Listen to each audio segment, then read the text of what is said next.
ಎಲ್ರಿಗೂ ನಮಸ್ಕಾರ. ಆಸೆ ಧಾರಾವಾಹಿಯ ಇವತ್ತಿನ ಸಂಚಿಕೆನ ನೋಡೋಣ ಬನ್ನಿ. ಎಲ್ಲರೂ ಕೂಡ ಬೇಸರದಿಂದ ಇರ್ತಾರೆ. ಯಾಕಂತ ಅಂದರೆ ಶ್ರುತಿ ಮತ್ತು ರವಿ ಇಬ್ಬರು ಕೂಡ ಮನೆಯಿಂದ ಹೊರಗಡೆ ಇರೋದನ್ನ ಕಂಡು ಶಾಂತಿ ತುಂಬಾ ಬೇಜಾರು ಮಾಡ್ಕೊಂಡಿರ್ತಾಳೆ.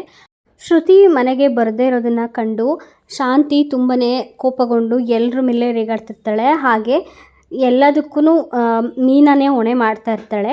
ನಿನ್ನಿಂದನೇ ಹೀಗಾಗಿದ್ದು, ನನ್ನ ಸೊಸೆ ನಿನ್ನಿಂದನೇ ಮನೆಯಿಂದ ಆಚೆ ಉಳಿಯೋ ಥರ ಆಗಿರೋದು, ನನ್ನ ಮಗ ಕೂಡ ಬರದೇ ಇರೋ ಆಗಿದೆ ನಿನ್ನಿಂದ ಅಂತ.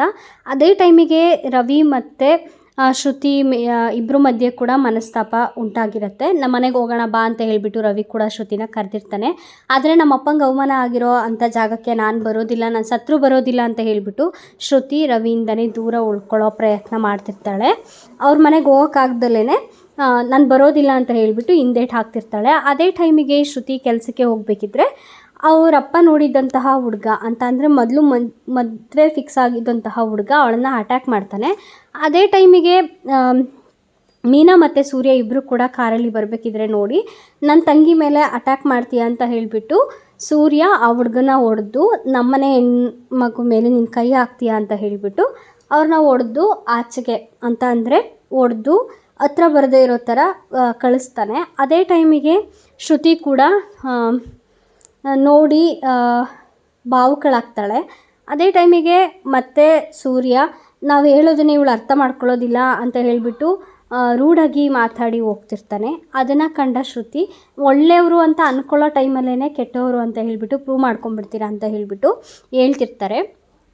ಆವಾಗ ಮೀನಾ ನನ್ನ ಗಂಡ ಏನಮ್ಮ ತಪ್ಪು ಮಾಡಿದ್ದಾನೆ, ಯಾಕೆ ತಪ್ಪು ಮಾಡಿದ್ದಾನೆ, ಯಾಕೆ ಹೊಡೆದ ನಿಮ್ಮಪ್ಪನ ಅಂತ ಹೇಳಿಬಿಟ್ಟು ಯಾವತ್ತಾದರೂ ತಿಳ್ಕೊಳ್ಳೋ ಅಂಥ ಪ್ರಯತ್ನ ಮಾಡಿದ್ಯಾ, ನನ್ನ ಗಂಡ ತಪ್ಪು ಮಾಡಿದ್ದಾರೆ ಅಂತ ಹೇಳ್ತಿದ್ಯಲ್ಲ, ಹಾಗಾದರೆ ನಿಮ್ಮಪ್ಪ ಮಾಡಿ ಸರಿನಾ, ನಿಮ್ಮಪ್ಪ ನನ್ನನ್ನು ಕಳ್ಳಿ ಅಂದಿದ್ದು ಸರಿನಾ ಅಂತ ಕೇಳಿಬಿಟ್ಟು ಅಂತ ಮೀನಾ ಶ್ರುತಿನ ಕೇಳಿದಾಗ ಶ್ರುತಿ ನನಗೇನು ಗೊತ್ತಿಲ್ಲ ಮೀನಾ ಅವರೇ, ಇದ್ರ ಬಗ್ಗೆ ನನಗೇನು ಗೊತ್ತೇ ಇಲ್ಲ ಅಂತ ಅವಳು ಕಣ್ಣೀರು ಹಾಕಿದಾಗ ನಾವು ಹೇಳೋದಿಲ್ಲಿ ನಿನಗೆ ಕೇಳೋ ವ್ಯವಧಾನನೇ ಇರಲಿಲ್ವಲ್ಲಮ್ಮ, ನಾವೇನಂತ ಹೇಳೋಣ, ನಾನಾಗಾದರೆ ನಿನ್ನ ಚೈನ್ ಕದ್ದಿದ್ನ, ನಿಮ್ಮಪ್ಪ ನನಗೆ ಅವಮಾನ ಮಾಡಿದ್ದಕ್ಕೆ, ನಮ್ಮ ಮಾವಂಗೆ ನನ್ನ ಗಂಡನಿಗೆ ಅವಮಾನ ಮಾಡಿದ್ದಕ್ಕೇ ಅವಮಾನ ತಾಳಲಾರ್ದೆ ನನ್ನ ಗಂಡ ನಿಮ್ಮಪ್ಪನ ಮೇಲೆ ಕೈ ಮಾಡಿದ್ದು ಅಂತ ಹೇಳಿಬಿಟ್ಟು ಎಲ್ಲನೂ ಬಿಡಿಸಿ ಹೇಳಿದಾಗ ಶ್ರುತಿ ಅರ್ಥ ಮಾಡಿಕೊಂಡು ಅವರಪ್ಪನ ಹತ್ರ ಹೋಗಿ ನೀವು ಈ ಥರ ಮಾಡ್ತೀರಾ ಅಂತ ಅಂದ್ಕೊಂಡಿರಲಿಲ್ಲ ಅಂತ ಹೇಳಿಬಿಟ್ಟು ಅವ್ರ ಮನೇಲಿ ಜಗಳ ಮಾಡಿಕೊಂಡು ನಿಮ್ಮನ್ನೇ ನಂಬಿದ್ದೆ, ನೀವು ನನ್ನ ನಂಬಿಕೆಗೆ ದ್ರೋಹ ಮಾಡ್ತೀರಾ ಅಂತ ನಾನು ಅಂದ್ಕೊಂಡಿರಲಿಲ್ಲ ಅಂತ ಹೇಳಿಬಿಟ್ಟು ಈ ಥರ ಮೋಸ ಮಾಡ್ತೀರಾ ಅಂತ ಅಂದ್ಕೊಂಡಿರಲಿಲ್ಲ ಅಂತ ಜಗಳ ಆಡಿಕೊಂಡು ಮತ್ತೆ ಮನೆಗೆ ಬರ್ತಾಳೆ ಶ್ರುತಿ.